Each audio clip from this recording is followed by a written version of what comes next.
نحمده ونصلي على رسوله الكريم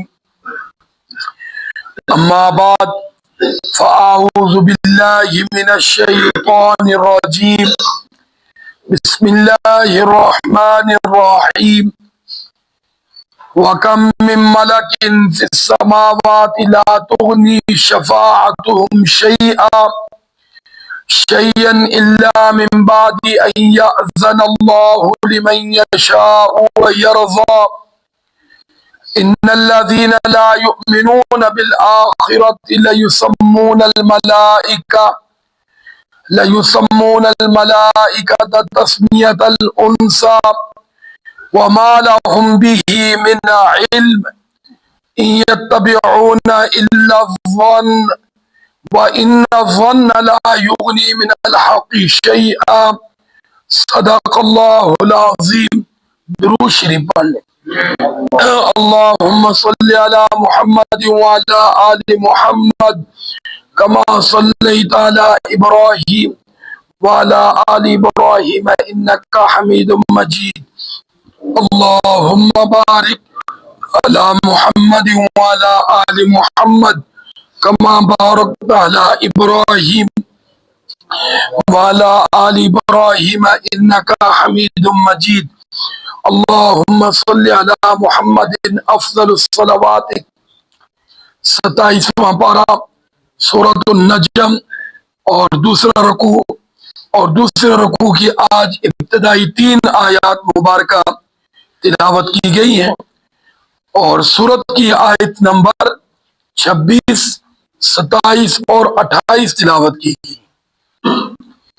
اس کے اندر اللہ رب العزت کی بارگاہ میں جبری سفارش اس کا رد ہے. اس کا کیا ہے؟ رد ہے. کیا مطلب ہے؟ کہ اللہ رب العزت کی بارگاہ میں کسی کا زور نہیں چلتا، کسی کا زور نہیں چلتا. ہاں جی، وہاں تو بولے گا بھی وہی جس کو اللہ تعالیٰ اجازت دے. سورۃ النبا وہاں اللہ نے فرمایا وہی بولے گا جس کو اللہ اجازت دے گا. اللہ اجازت نہیں دے گا کوئی بول نہیں سکے گا. ہاں جی، یہاں تو کہتا ہے یار کی شور پایا تسی. ہاں جی، کوئی ایک بول لو، ہوتا ہے نا عدالتوں میں ہر جگہ ہوتا ہے، لیکن وہاں ایسا نہیں ہوگا. تو بہرحال اللہ رب العزت فرماتے ہیں وَكَمْ مِن مَلَكٍ، فرمایا کتنے ہی فرشتے ہیں. ملک کا معنی یہاں کیا ہے؟ فرشتے. سب سے بلند فرشتوں کا جو مقام ہے نا وہ ملأ الاعلی ہے. ان کو کیا کہتے ہیں؟ ملأ الاعلی. پھر وہ عرش کو اٹھانے والے، پھر اس کے گرد چکر لگانے والے عرش کے، یوں درجہ بدرجہ فرشتوں کا. تو اللہ رب العزت فرماتے کتنے ہی فرشتے ہیں آسمانوں میں فی السماوات کہ لا تغنی شفاعتهم شیئا. دیکھو فرشتوں کا ذکر کیا ہے، پہلے نمبر تو معصوم ہے فرشتے، ان کے اندر گناہ کا مادہ ہی نہیں،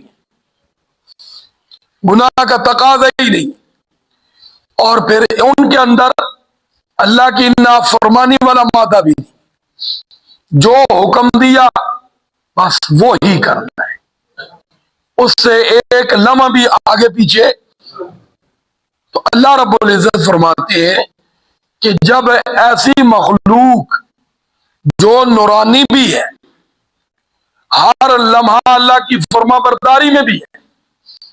انسان تو آئے چلے گئے، کسی کا کتنا ٹائم، کسی کا کتنا ٹائم. تو فرشتے تو جب سے اللہ نے پیدا کیے ہیں انسان کی پیدائش سے ہزاروں سال پہلے، اور انسان کے بعد بھی. اب کتنے لوگ چلے گئے فرشتے، آج بھی کوئی سی فرشتوں کو موت نہیں آتی. کب آئے گی؟ جب کل من علیہا فان ہوگا. جی ہاں، ان کے ہاں یہ میرے اور آپ والا سلسلہ نہیں ہے جینے مرنے والا، وہ ایک ہی مرتبہ ختم ہو. تو آپ دیکھیں ان کی عبادت کتنی ہے. انسان سوچ بھی نہیں سکتا. پھر ان کے یہاں نیند نہیں، کھانا پینا نہیں، قضاء حاجت نہیں. تو اللہ رب العزت فرماتے ہیں جب وہ مخلوق لا تغنی شفاعتهم شیئا، ان کی سفارش کسی کو فائدہ نہیں دے سکتی کچھ بھی. شے کا معنی عربی میں کچھ ہوتا ہے، ذرہ. فرما الا من بعد ان یأذن اللہ، بعد اس کے کہ اللہ خود اجازت دے. اور لمن یشاء، جس کے بارے میں اللہ چاہے، فرشتہ نہیں کہ وہ جس کی چاہے سفارش کر. اور وَيَرْضَى، اللہ اس بندے کے بارے میں فرشتے کی سفارش پر راضی بھی ہو. پھر اللہ فرماتے ہیں اس بندے کو اس فرشتے کی سفارش فائدہ دے گی ورنہ ہرگز نہیں دے گی. تو معاملہ اصل یہ ہے، ہمارے یہاں معاملہ بالکل الٹ کر دیا گیا، اور اس کا اثر آپ محلے میں دیکھ لیں. یہ اس دکان سے لے کر سارے ہی اللہ رحم فرمائے یہ پیروں والے ہیں. کون ہے سارے بولو؟ اور نماز کو نہیں پڑھتے، نماز کو نہیں پڑھتے. کون ہے بولو بھائی؟ پیروں والے. پیروں والے ہم بھی ہیں، لیکن ہمارے پیروں میں اور ان کے پیروں میں فرق ہے. ہمارے پیروں کی پہلی شرط یہ ہے کہ ہمارے پاس کچھ بھی نہیں ہے، ہم بھی تمہاری طرح کوئی بہانہ تلاش کر رہے ہیں کہ جس سے اللہ ہم سے راضی ہو جائے. اللہ کیا ہو جائے بولو؟ جی ہاں. میرے پیر و مرشد سید تھے، حسینی تھے، حسنی تھے، سید نفیس الحسینی شاہ صاحب رحمۃ اللہ. آپ میں سے کسی نے دیکھے؟ بڑے بڑے وقت کے شیخ الحدیث ان کے مرید تھے، اور کاتب کمال کے تھے. مدینہ منورہ میں بیت اللہ شریف اور بہت سے مقامات پر ان کی ہاتھ کی کتابت ہے. اور یہ ما کان محمد، وہ لکھا ہوا ہے، وہ حضرت کے ہاتھ کا لکھا ہوا ہے. وہ آیت مبارکہ وہ نیچے ٹہل پہ نہیں، وہ نیچے وہ حضرت کے ہاتھ کی ہے. دیکھ لو کیسی کمال کی. بہت بڑے خطاط تھے، کمائی کا ذریعہ حضرت کا یہ تھا، لوگ کتابت کرواتے تھے، اور پیار سید خاندان تھے. وہ فرماتے تھے کہ قیامت والدین بعض مریدوں کی وجہ سے پیروں کی بخشش ہوگی، کہ وہ مرید اتنا دین میں عمل کرتا ہوا آگے چلا جائے گا کہ پیر صاحب سے بھی زیادہ اتباع سنت میں ہوگا، اور اس کی برکت سے پیر صاحب کی بخشش ہو جائے گی. ہمارا معاملہ یہ ہے.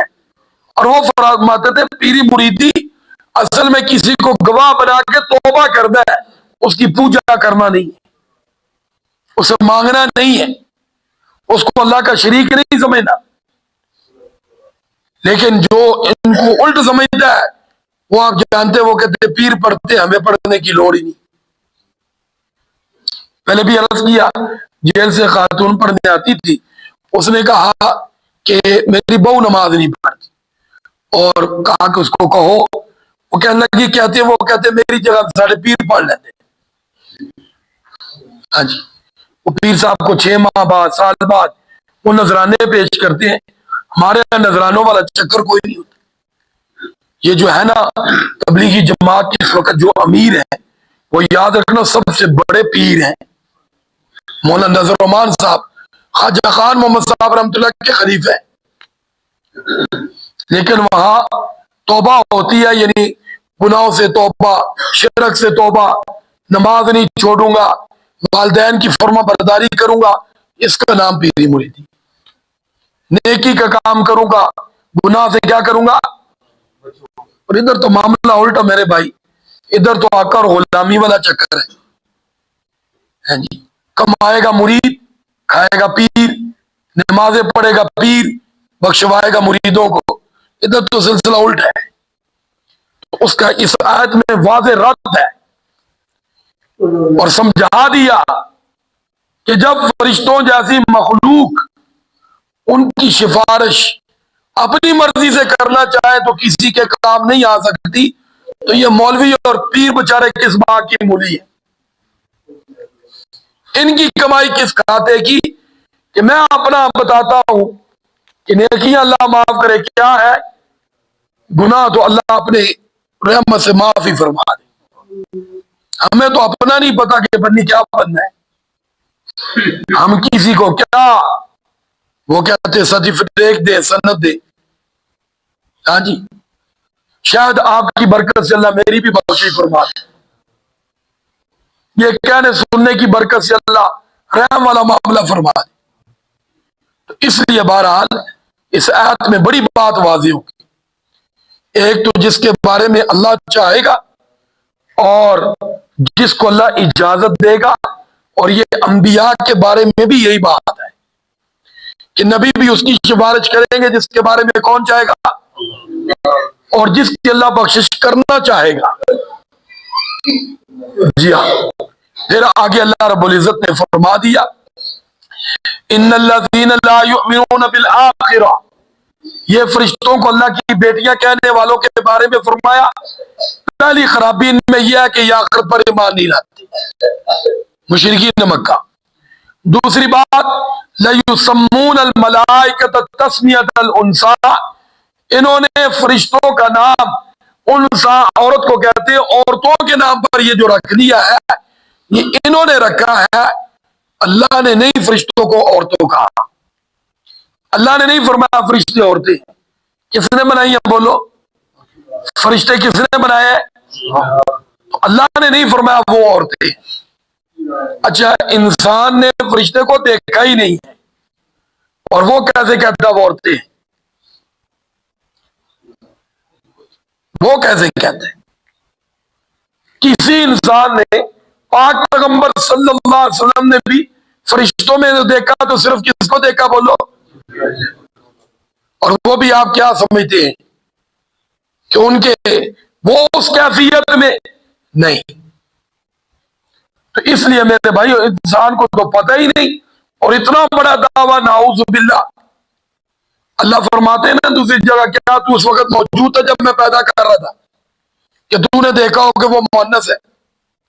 تو اس لیے اس کی حقیقت بتا دی کہ یہ محاذ ان کا اپنا جملہ، اپنا ڈھکوسلا ہے، ان کے پاس کوئی دلیل نہیں۔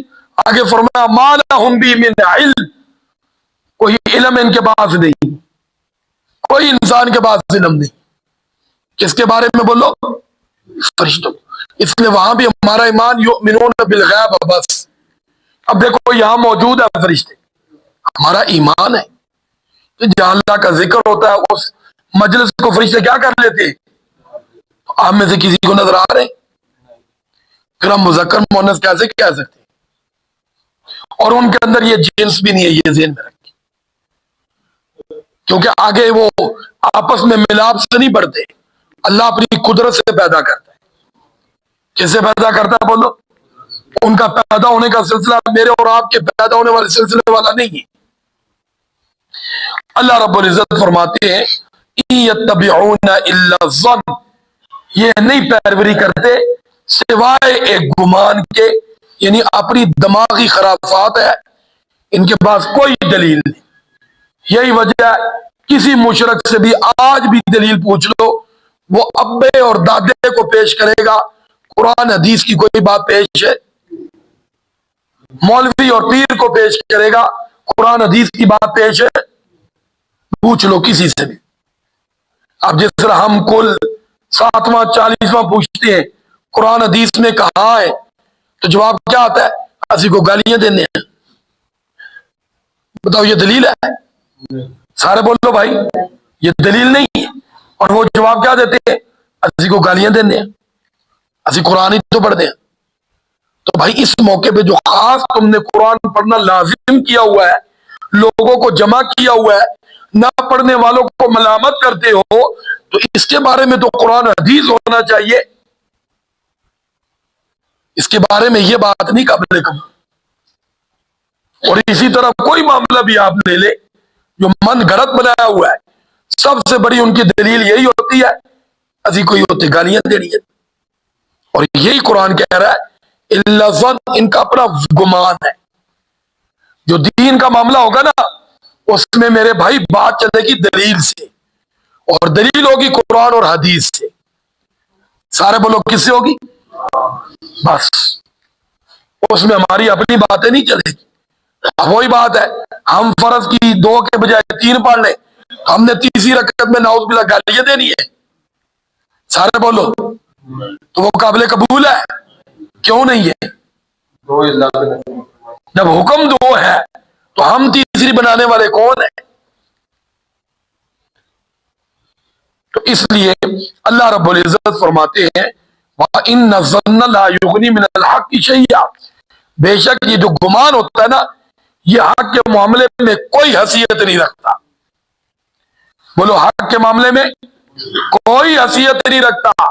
تو آپ یاد رکھیں جس بھی اچھے کام میں انسان نہ کرنے والوں کو تان و تشنیع کا نشانہ بنائے اور وہ اچھا کام قرآن و سنت سے ثابت نہ ہو تو اس اچھے کام پر کوئی اجر نہیں ہوتا. اس اچھے کام پر بولو کوئی اجر نہیں ہوتا. ایک تو یہ کہ آدمی نفل پڑھ رہا ہے تو نفل پڑھے، نہ پڑھنے والے پر ملامت نہ کرے. جب وہ ملامت کرے گا تو اس کو اس کے نفل پر کوئی ثواب نہیں ملے گا، کیونکہ اس نے نفل میں تجاوز کر دیا. حد سے کیا ہو گیا؟ بولو بھائی بڑھ گیا. نفل کو نفل سمجھو، اجر ملے گا. آپ درود شریف پڑھو جب جی چاہتا ہے. نہ پڑھنے والے کو آپ اس موقع پہ ملامت کریں گے تو آپ کا درود شریف نہیں رہے گا.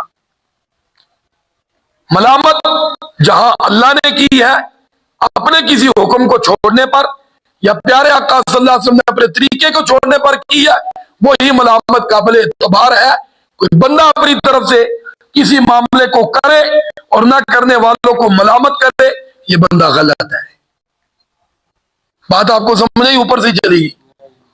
یہ بڑی آسان ہے، اس سے آپ کو بدعت اور سنت کا معاملہ سمجھ آ جائے گا. تو ان آیات میں بھی اللہ نے یہ معاملہ مجھے اور آپ کو سمجھا دیا. میرے بندے یہ دنیا کے جھوٹے سہاروں کے پیچھے نہ پڑنا. سہارا ایک اللہ کی ذات ہے، اور بخشش کے لیے اللہ کے احکام اور پیارے آقا صلی اللہ علیہ وسلم کا طریقہ یہی راستہ جنت کا ہے. اس کو چھوڑے گا تو بھٹک جائے گا. اس کے بارے میں کوئی مولوی ملے، پیر ملے کہ جو خود بھی چل رہا ہو اور تجھے بھی کہے میرے بھائی دونوں مل کے چلے، اس کا ساتھ ہو جا. اور جو خود بھی اس سے ہٹا ہو یا خود تو چل رہا ہے تجھے کہہ رہا کوئی مسئلہ نہیں میں ہوں نا، اس کو چھوڑ دے. اللہ مجھے اور آپ کو عمل کی توفیق عطا فرمائے. پیارے آقا صلی اللہ علیہ وسلم نے زندگی میں کسی صحابی کو یہ نہیں فرمایا کہ تمہیں عمل کی ضرورت نہیں میں ہوں نا. یہی فرمایا. تو جب حضور کی ذات نے نہیں فرمایا تو باقی کون ہے؟ اللہ ہمیں سب میں نصیب فرمائے. وآخر دعوانا ان الحمدللہ رب العالمین.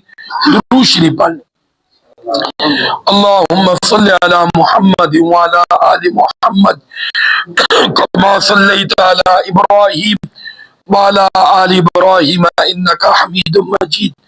اللہم بارک علی محمد وعلی آل محمد کما بارکت علی ابراہیم وعلی آل ابراہیم انکا حمید مجید. لا الہ الا اللہ محمد رسول اللہ.